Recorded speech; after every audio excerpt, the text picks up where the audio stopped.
喂，弊家伙，最近見到呢市場一直上上落落，但係我買空就升，買升就跌，係咁打中我止損。我依家都開始有啲懷疑人生，究竟我自己係咪冇乜交易嘅天賦？我應唔應該繼續堅持落去呢？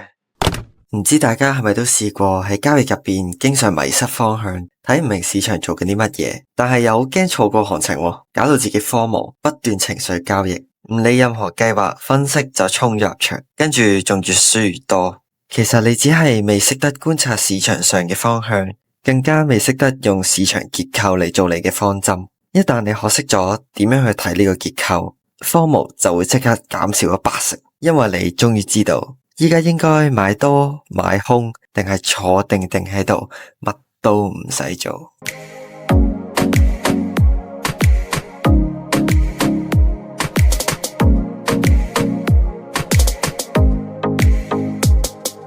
Hello， 大家好，歡迎嚟到幣加貨嘅 YouTube Channel， 我係你哋嘅幣加貨。我哋專門會用最輕鬆簡單嘅方式去帶大家由零開始，一步步去了解加密貨幣嘅世界。咁喺呢條片開始之前，麻煩大家快啲俾個 like。如果準備好就 OK，Let's go。今日我哋又嚟講一個好重要嘅概念——市場結構。市場我會形容係一個迷宮，一個大地圖，而市場結構就係我哋唯一嘅方向指南針，係用嚟拆解市場，睇住市場嘅走向，教大家點樣可以跟住大戶一齊去賺錢。咁所謂嘅市場結構，其實就係我哋留意價格點樣一步一步咁樣築高同埋築低，而形成一個趨勢。喺畫面上你會見到左邊綠色呢個係一個上升趨勢。而呢個上升趨勢係點樣形成嘅呢？佢就係有一個高點，當價格突破咗呢個前高點嘅時候，就會形成咗一個更高嘅低點 high low， 同埋一個更高嘅高點 high high。而喺呢個突破嘅位置，我哋會標記佢為 BOS， 即係 break of structure， 代表價格已經前往咗一個更高嘅高點，延續咗呢一個上升嘅趨勢。相反，一個下跌嘅趨勢嘅形成係由一個前低點，佢被跌破，咁佢就會創造咗一個較低嘅高點lower high， 同埋一個更低嘅低點 lower low。當然啦，市場咧唔會淨係一味咁樣升或者一味咁樣跌。呢個情況，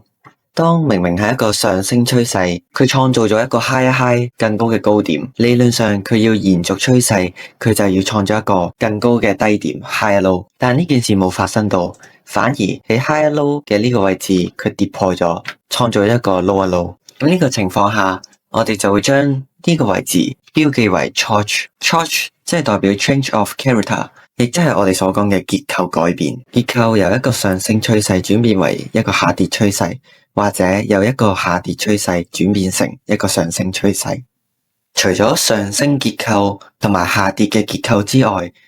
仲有一個市場結構，我哋叫做盤整，就係本來一段延續咗嘅趨勢，但係價格佢冇創造一個更高嘅高點，或者創造一個更低嘅低點，之後價格喺呢個區域度不斷上下游走。盤整嘅意思就係買方同埋賣方嘅力量依家係相對平衡，市場仲未出現到方向。呢個時候我哋要做嘅嘢就係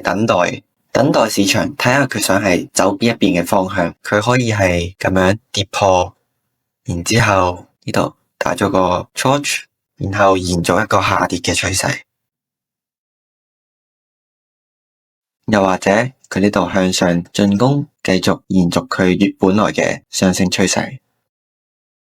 好，咁所謂嘅高點同埋低點，佢喺圖表上又會係點樣去呈現嘅呢？一個高點同低點，我哋會見到由3支 K 棒去形成，而其中間嘅第2支 K 棒，佢嘅最高點係會高於第1支 K 棒同埋第3支 K 棒嘅最高點。當我哋見到呢3支 K 棒咁樣排列嘅時候，呢一個就係 swing high， 一個擺盪嘅高點。相反，第2支中間嘅 K 線，佢嘅最低點係低過第1支同埋第3支嘅低點，呢一個就係 swing low， 擺盪低點啦。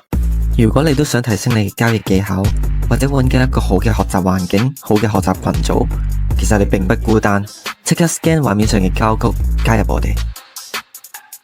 好啦，嚟到實盤，咁可能會有人問：喂，弊家伙，呢度咁多個時間框架，我應該要用咩時間框架去睇呢個市場結構呢？咁首先，其實你要清楚，每一個時間級別入邊咧，都會有市場結構嘅。市場結構咧係貫穿咗每一個時間級別，佢會串連起每一個時間，小時間級別嘅市場結構，佢係會累積成為大時間級別嘅市場結構。例如1小時12至5分鐘 K 棒去形成，4小時係由16至15分 K 棒去形成，如此類推。細時框同埋大時框，佢哋之間嘅關係其實係息息相關嘅。但係喺細時框入邊，因為佢嘅時間短，速度會比較快，就會有比較多嘅雜訊，好容易俾市場誤導。所以我哋應該習慣先由一個大時框去睇呢個市場結構。我哋嚟一齊睇睇 BTC 比特幣1小時嘅實例，我會逐步去教大家點樣去睇呢個市場嘅結構。首先，我哋喺呢度見到有一段明顯嘅升勢，我哋將佢嘅低點同埋高點連起，然之後咧，我哋就睇價格後續有冇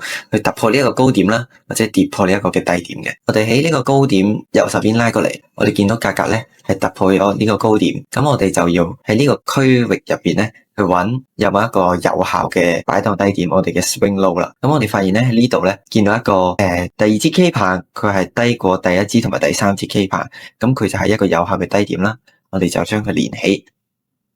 然之後呢個突破高點嘅 K 棒，我哋就當佢係一個有效嘅高點啦。之後價格咧又係突破咗呢個嘅高點，但係問題嚟啦，佢呢個區域入邊咧係冇一個有效嘅低點嘅，因為佢第二支嘅 K 棒係低過第一支同埋第三支，所以其實我哋呢個位咧，我哋可以將呢個高點去繼續拉高去下一個嘅 swing high。之後我哋見到價格都係繼續去突破啦，咁我哋喺呢個區域入邊咧，亦都見到一個有效嘅低點啦。咁我哋又將佢連起，我哋見到價格係繼續突破前高嘅。咁我哋喺呢個區域入邊咧，我哋又見到一個有效嘅低點啦。咁我哋又將佢連起，去到呢個位置，我哋見到價格佢冇繼續向上去突破呢一個嘅高點，反而跌破咗呢度低點。咁我哋喺呢個位置，我哋就見到一個結構轉變啦。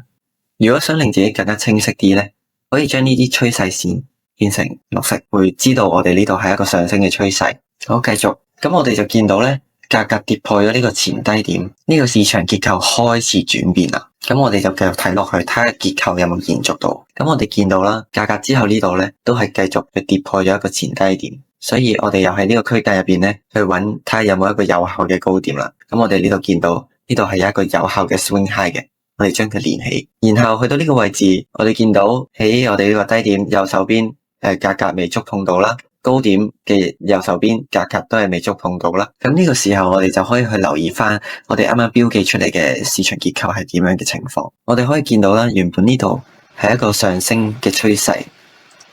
我哋見到呢度有結構延續，呢度同埋呢度都係一個結構延續嚟嘅。但係後尾喺呢個位置市場結構轉變啦，我哋喺呢度見到有一個 short， 然之後呢個位置有個 BOS， 咁我哋可以見到啦，市場已經係由一個上升嘅結構轉變成一個下降結構，而且呢個下降結構係延續咗嘅。當我哋留意到呢一點嘅時候咧，我哋就可以去觀察下喺呢一個區間入邊細時框佢做咗一個乜嘢嘅市場結構，佢會唔會有機會去係突破呢一個前高點啊，去繼續延續之前呢個上升趨勢啊，定係之後會大機率跌破我哋嘅前低點，繼續去延續呢個下跌趨勢咧？咁我哋就可以轉去5分鐘圖表入邊去睇下。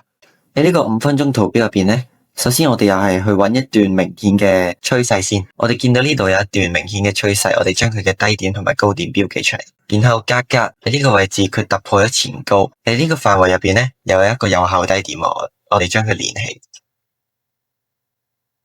咁啊，價格繼續突破啦，有效嘅低點啦，繼續突破有效低點。然後開始呢個位咧，價格出現變化啦，佢由呢度開始出現咗一個結構轉變，然後價格亦都係繼續跌破呢個前低點，再睇埋落去，佢呢度咧都係繼續去跌破低點嘅。咁又係好明顯咁睇到啦，喺5分鐘圖表入邊咧，我哋見到一個上升嘅趨勢。咁喺呢個位置咧，我哋可以見到價格其實已經進行咗一個結構改變，然後更加係延續咗呢個下跌嘅結構。咁翻去1小時圖表，我哋睇到5分鐘入邊嘅市場結構，佢原本係一個上升轉變成下降嘅結構。咁我哋就可以想象喺呢一段嘅上升，可能只不過係呢個1小時下降結構嘅一個回調段。價格之後大機率咧，都係會繼續延續去下跌嘅。咁其實呢個時候，我哋就可以嘗試喺呢度做一個空單嘅入場。止損我哋擺喺前高，止盈我哋就去揾一個前低點，然後我哋就可以去觀察價格之後落嚟嘅走向。咁你都可以見到啦，價格之後的確延續咗1小時圖表嘅下跌趨勢，而且達到咗我哋嘅止盈地方。呢個就係我哋點樣去分別觀察大小時框，睇到佢嘅市場結構，然後順應市場嘅大趨勢去進行一筆簡單又輕鬆嘅交易。如果大家都中意我哋嘅分享，記得 like、share 同埋 subscribe 啊！但如果你話喂，弊家伙，聽完都唔係好明，歡迎大家喺下面留言區留言，或者喺資訊欄你會揾到我嘅 contact 直接聯絡我。下一集我哋會講另一個秘技，有興趣就留意我哋下一條片啦，拜。